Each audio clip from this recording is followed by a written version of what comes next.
Hey everybody, Douglas Hart, Nexa Mortgage. Wanted to send out a little shout out to my friends, family, Facebook friends, or acquaintances on maybe some of the buyers that have been somewhat riding the fence, maybe waiting for rates to come down. I can tell you, let's get honest, rates suck right now in comparison to where they were 2 years ago. Historically is a whole different thing, but let's just stay on rates suck for a second. Let me tell you something that sucks way more than rates. Inventory sucks way more than rates, and for a number of different reasons. I mean, the biggest blame is institutional buyers that buy these houses cash, hold on to them for 20 plus years. They don't sell them. They just hold them and rent them out. And that lessens that inventory because there's not a constant turnover. Another problem is home building. If you look at home building by the decade, the 2010 through 2020, the last time there was that little new homes built was in the 1930s. You got to think about that. 1930s was the last time there was that few homes, new homes, built. So of course it's going to cause an inventory problem. And then if you go back to, say, 2007, right before the mortgage meltdown, we had approximately about 3.8 million houses on the market right now, or back then. Right now, we have a fourth of that, if that.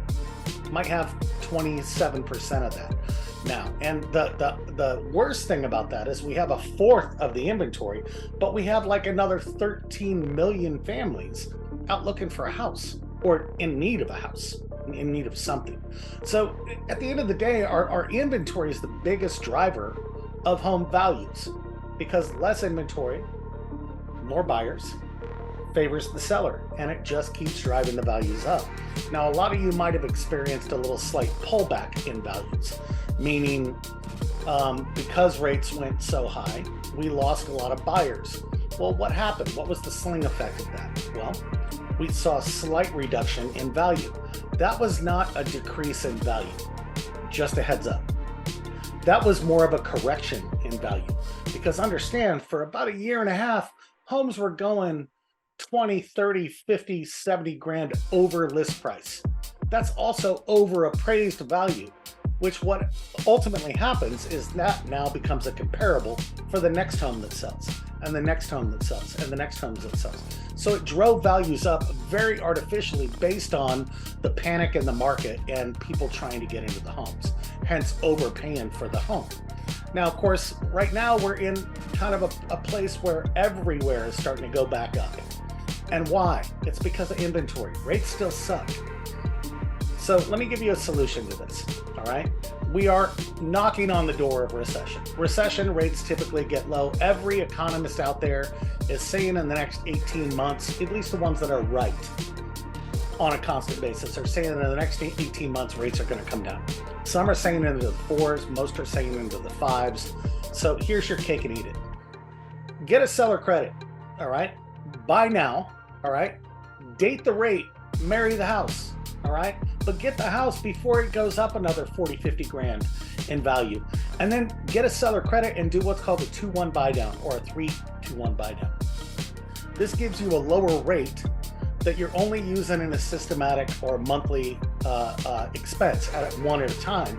And if and when the market comes back around and you have a good chance to refinance, you still have that money sitting to the side if it's unused. That's going to reduce the payoff on the loan and basically pay for a refinance and not add anything to the loan, because it's sitting to the side and it just reduces the payoff. At the end of the day, you can have your cake and eat it. You just got to talk to the right people, and you got to know what your options are.